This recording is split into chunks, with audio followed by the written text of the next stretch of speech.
கூட்டத்தில் நீ சிரித்தாய் மலை வீதியதி ஒளிக்கும்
என் தேகமெல்லாம் எப்படி தரிசிக்கின்றதோ அதே போல் அவர்கள் முகம் தரிக்க வேண்டும்.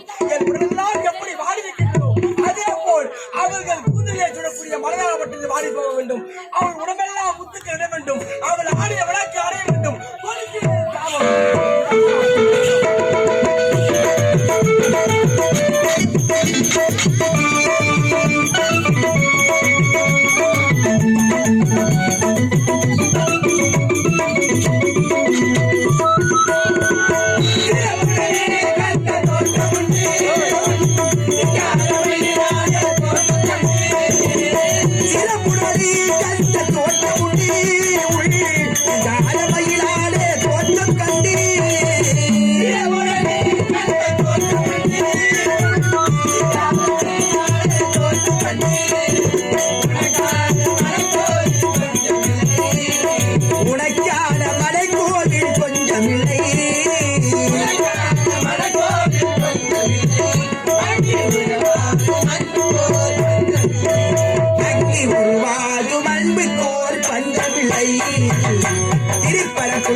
மலை வீதியது ஒளிக்கும் திருச்செந்தூரிலே வேளாடும் திருப்புகழ் பாடியே கடலாடும் திருப்பரங்குன்றத்தில் சிறுத்தாய் முருகா திருத்தணி மலை வீதி எதிர்ஒலிக்கும் எதிர்ஒலிக்கும் எதிர்ஒலிக்கும் எதிர்ஒலிக்கும்.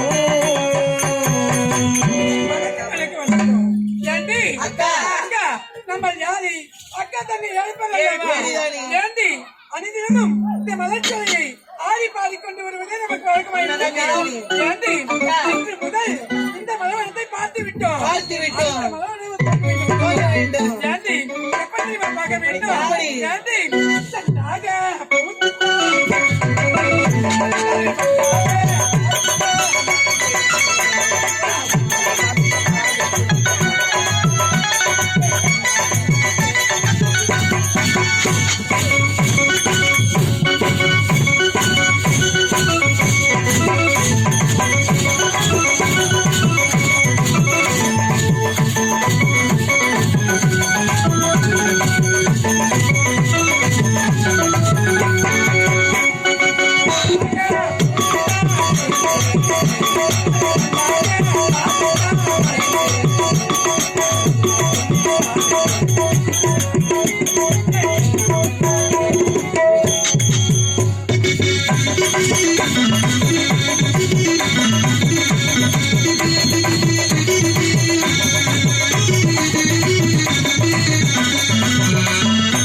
அக்கா அக்கா அக்கா பார்த்தாயா உன் தலையில் இருக்க மலர்கள் மாறிவிட்டதடி அக்கா என்னடி மதமானது கருத்து பாட்டி ஐயோ அக்கா என் முகத்தில் முத்து பட்டு அப்படியா? அக்கா நீ கோவில் விளக்கு அணிந்து விட்டது ஏண்டி என்னடி இது அதிசயமாக இருக்கிறது ஆமாக்கா அனுதினமும் இந்த மலச்சொலி ஆறி பாடிக்கொண்டு வருவதே வழக்கமாகிவிட்டது. ஏண்டி இன்று முதல் என்னாகிவிட்டது ஒன்றுமே புரியவில்லை. ஏண்டி இதற்கு மார்க்கம் தெரிவிக்க வேண்டும் என்றால் யாரை பார்க்க வேண்டும்? கோவிந்தா,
நச்சபையை வருகின்றேனே.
என்று சொல்லக்கூடிய இந்த 8 எழுத்துக்களும் உலகில் அடங்கக்கூடிய 8 திக்கினை சேரக்கூடியது. அப்படி இந்த 8 எழுத்துக்களின் 8 திக்கில சொல்லுகின்றேன்.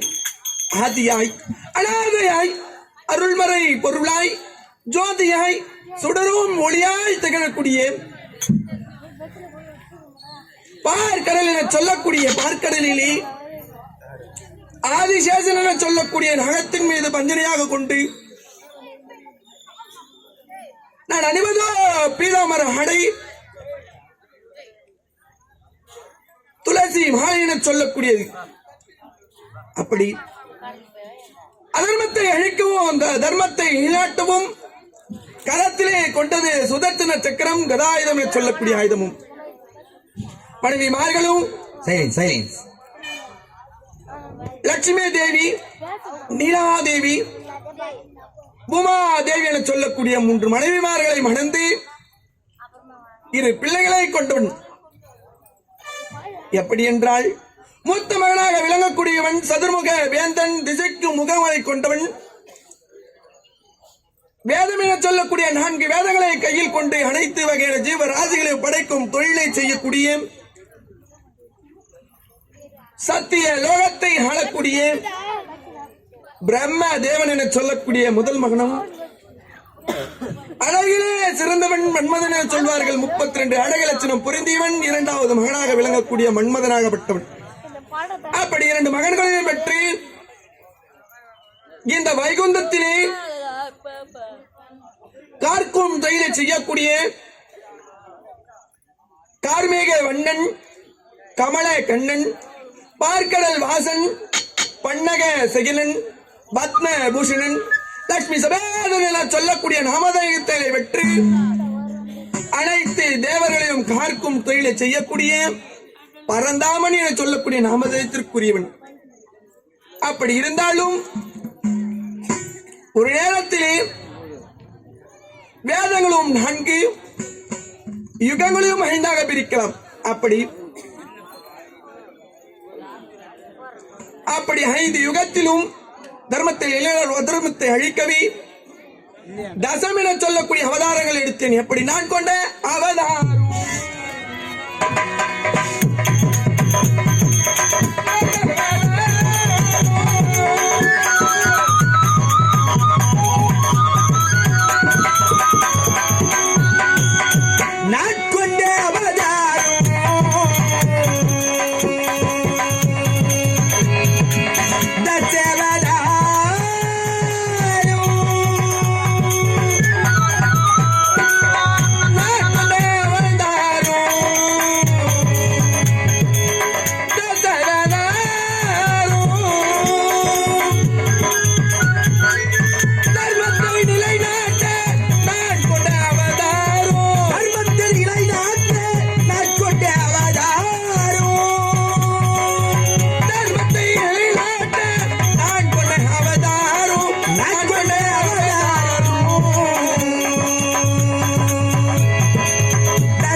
அப்படி தசம் என சொல்லக்கூடிய அவதாரம் எடுத்து இந்த கலியுகத்திலே கல்கி அவதாரத்துடன் கொண்டு ஒரு ஊரிலும் ஒரு சேத்திரத்தை கொண்டு நாடி வரும் பக்தர் அனைவரையும் காத்து ரட்சிக்கும் கடவுளாக இந்த உலகத்திலே வாழ்ந்து வருகிறேன். அப்படி இருக்கும் பொழுது வைகுந்தத்திலே அவைய குரல் கேட்கின்றது என்றால் யார் என்று வருவது என்று பார்க்க வேண்டும். வரட்டும் பார்க்க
முறை நேர்ந்தது. எதற்காக இந்த வைகுந்தத்தில் அவை குரல் கொடுத்து என் பாதத்தை வணங்குகிறேன் என்றால் உங்களுக்கு என்ன குறை நேர்ந்ததம்மா? அண்ணா எங்கள் குறை உங்களுக்கு தெரியாதா? அதானே. தெரிந்தும் தெரியாதமா நடிக்கிறீங்களா அண்ணா? எனக்கு மனிதவன் உண்மையை கண்டனார். ஆமா அண்ணா. நாவினிலே எடுத்து உரைந்தால் அனைவருக்கும் தெரியும் அல்லவா? அண்ணா மலரோல் எனக்கு ஆடி பாடும் பொழுது ஆடி பாடும் பொழுது என் தலையில் துப்பு வாடுது பாடி விட்டது அண்ணா. அண்ணா என் முகத்தில் முத்து போட்டு விட்டது அண்ணா. என்னது உன் முகத்திலே முத்து போட்டு விட்டதா? அண்ணா என் முகமாகப்பட்டது கருகி போய்விட்டது அண்ணா. அண்ணா என்னுடைய கோவில் விளக்கு அணைந்து விட்டது அண்ணா. அப்படியா? ஆமா அண்ணா. இதற்கெல்லாம் என்ன காரணம் என்று இதற்கெல்லாம் காரணம் என்ன தெரியுமா? ஆமா நீங்களோ யார்? கண்ணிகள் அண்ணா. கண்ணிகளை சேர்ந்தவர்கள். ஆமா அண்ணா. அப்படி கண்ணிகளாக இருந்தாலும் நீங்கள் எத்தனை பெயர்? மொத்தம் 7 பெயர். 7 பெயரிலே மூத்தவளாக விளங்கக்கூடிய